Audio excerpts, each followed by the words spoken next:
सीतापुर के नैमिषारण्य थाना क्षेत्र के रामपुर खेवटा गांव से सामने आई एक दर्दनाक घटना ने पूरे इलाके को झकझोर कर रख दिया है। प्रेम में साथ जीने का सपना देखने वाले दो युवा दिलों की जिंदगी अचानक थम गई।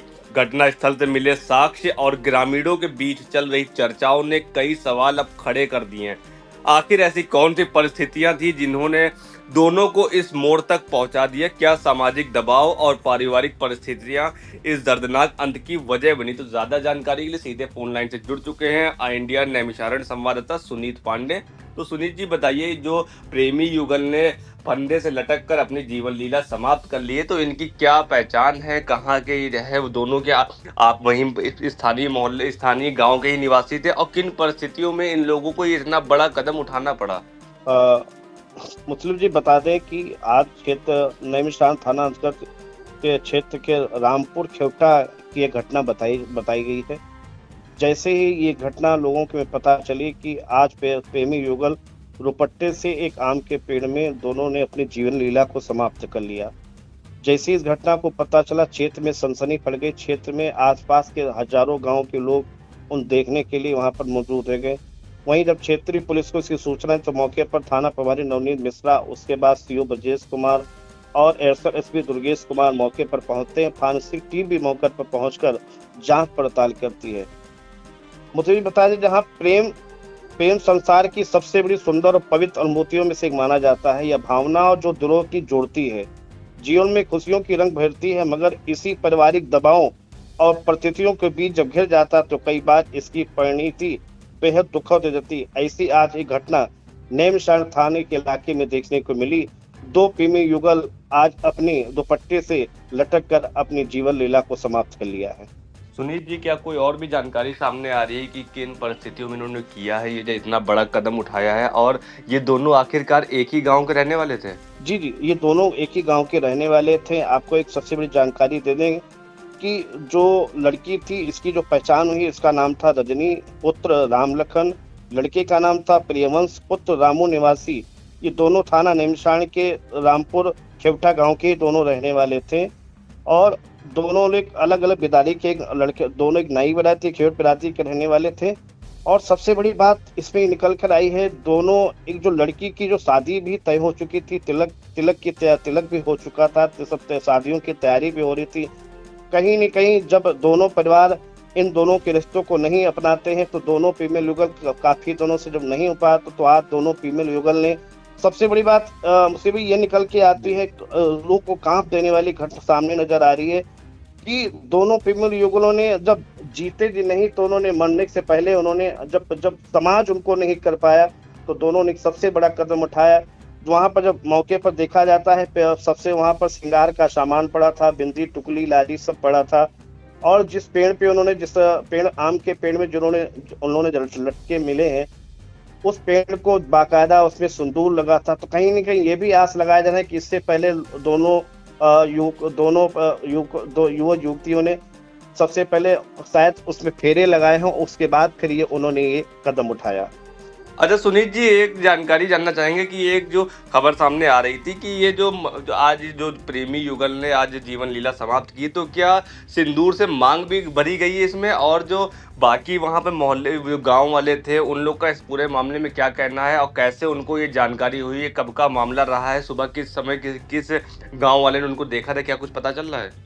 स्थानीय लोग जो गांव के लिए शौच के लिए जाते हैं, आम का एक बाग था, उसी के बाग के आम के पेड़ में ये घटना जब देखते हैं, तो लोग जब जैसे देखते हैं तो स्थानीय पुलिस को सूचना देते हैं। स्थानीय पुलिस की सूचना पर मौके जब पुलिस पहुंचती है, जब पुलिस पहुंचती, आसपास जब घटना की बारे में जब पता चलता है, तो आसपास के क्षेत्रों में जैसी ये खबर आग की तरह फैल जाती है। इस घटना को देखने के लिए वहां हुजूम लोगों की भीड़ इकट्ठा हो जाती है, और घटना के बाद दोनों परिवार में कोहराम मचा पड़ा है। दोनों परिवारों में माता पिता का रो रो कर बुरा हाल है।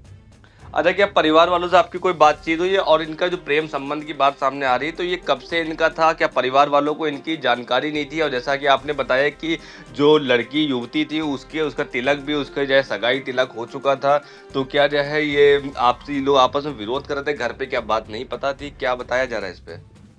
ये मतलब जी बता दें कि सूत्रों की बताए स्थानीय गाँव वालों का कहना है कि काफ़ी समय से इन दोनों का प्रेम संबंध चल रहा था, जब परिजन जब नहीं राज़ी हुए थे और जब लड़की की शादी अन्य जगह तय हो जाती है, तो लड़का काफ़ी दिन से मानसिक जो वहाँ के गाँव वालों का कहना है कि लड़का काफ़ी परेशान रहता था और जिससे कहीं न कहीं जब शादी होने के बाद इन दोनों के बाद फिर लड़की ने जब देखा कि समाज ने हमको जब एक नहीं इस शादी की जब मंजूरी नहीं एक होने की मंजूरी नहीं दी, तो आखिर दोनों ने इस कदम को उठाया।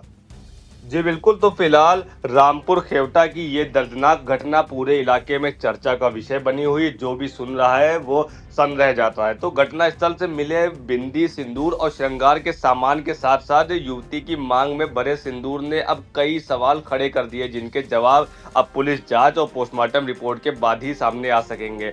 तो फिलहाल मौके की घटना की सूचना मिलती है पुलिस को। पुलिस मौके पर पहुंचती है, जहां पर फॉरेंसिक टीम, अपर पुलिस अधीक्षक दक्षिणी दुर्गेश कुमार सिंह और सीओ नैमिषारण और भारी पुलिस बल मौके पर पहुंचती है। और जो प्रेमी युगल थे, पेड़ से लटक कर उन्होंने अपनी जो है जीवन लीला समाप्त की थी, उनको नीचे उतारा जाता है और शव का पंचनामा भरकर पोस्टमार्टम के लिए भेजा जाता है। और आइए पहले सुन लेते हैं अपर पुलिस अधीक्षक दक्षिणी दुर्गेश कुमार सिंह ने क्या कुछ बताया। देखिए, थाना क्षेत्र नैमिषारण के अंतर्गत ग्राम रामपुर खेवट के अंतर्गत एक लड़का प्रियवंश जिसकी उम्र करीब 20-19 वर्ष है और एक लड़की रजनी जिसकी उम्र 16-17 वर्ष है, गांव के बाहर ही एक आम के पेड़ से लटक के आत्महत्या कर लिए हैं।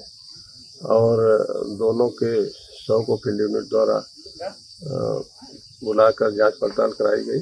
मौके के उच्च अधिकारियों द्वारा निरीक्षण भी किया गया है और शव को पंचायतनामा करके पोस्टमार्टम हेतु भेजा गया है। ये पूछताछ पे ये जानकारी में आया कि दोनों रात के 2 या 3 के बीच में अपने घर से निकल गए थे और दोनों ने यहाँ आम के पेड़ पे लटक के आत्महत्या कर लिया है, जो इनके घर से करीब 300-400 मीटर दूर है। और दोनों का घर एक ही गांव में है और आसपास ही है। इसमें और भी जांच पड़ताल की जा रही है, शीघ्र ही इसमें आवश्यक विधिक कार्रवाई संपूर्ण की जाएगी। हाँ, मौके पे सिंदूर की डिब्बी मिली है, बिंदी मिली है और लड़की के मांग में भी सिंदूर है। तो ऐसा प्रतीत होता है दोनों का आपस में प्रेम संबंध था, किंतु इस पे और गहनता से पड़ताल की जाए। जी बिल्कुल, तो प्रियवंश और रजनी एक दूसरे से प्रेम करते थे, जिन्होंने एक साथ जीवन लीला समाप्त कर लिया। दोनों के शव मिलने से अब ये सवाल उठ रहा है कि ये सिर्फ युवक युवती की मौत नहीं है, बल्कि उन सपनों, उम्मीदों और भावनाओं का अंत भी है जो उन्होंने अपने भविष्य के लिए संजोए रखा था। वहीं ये घटना समाज के सामने एक बड़ा सवाल भी छोड़ गई कि आखिर युवाओं की भावनाओं को समझने और संवाद का दायरा बढ़ाने की कितनी ज़रूरत है, क्योंकि अगर इस पे लोग बढ़ चढ़कर हिस्सा लेंगे, प्रेमी युगल को यह अगर उनकी बातचीत को सुनेंगे, समझेंगे, तो कोई हल भी निकल सकता है। क्योंकि जीवन लीला समाप्त करना कोई हल नहीं है, इससे तो परिवार वालों को ही दुखों का पहाड़ तोड़ना पड़ता है, उनके ऊपर पहाड़ टूट पड़ता है। तो ऐसे में जो प्रेमी युगल है कोई है तो आपसी संवाद करें, परिवार से संवाद करें, जो उनके रिश्तेदार भाई दोस्त है तो उनसे संवाद करें और इस चीज का विकल्प निकालें, हल निकालें। तो जीवन लीला समाप्त करना ये कोई हल नहीं है। तो इसमें समाज को भी आगे बढ़कर हिस्सा लेना चाहिए, क्योंकि प्रेम का अंत किसी दर्दनाक हादसे में नहीं बल्कि खुशहाल जीवन की शुरुआत में होना चाहिए। इन महत्वपूर्ण जानकारी के लिए सुनीत जी आपका बहुत बहुत धन्यवाद। धन्यवाद मुतलब जी।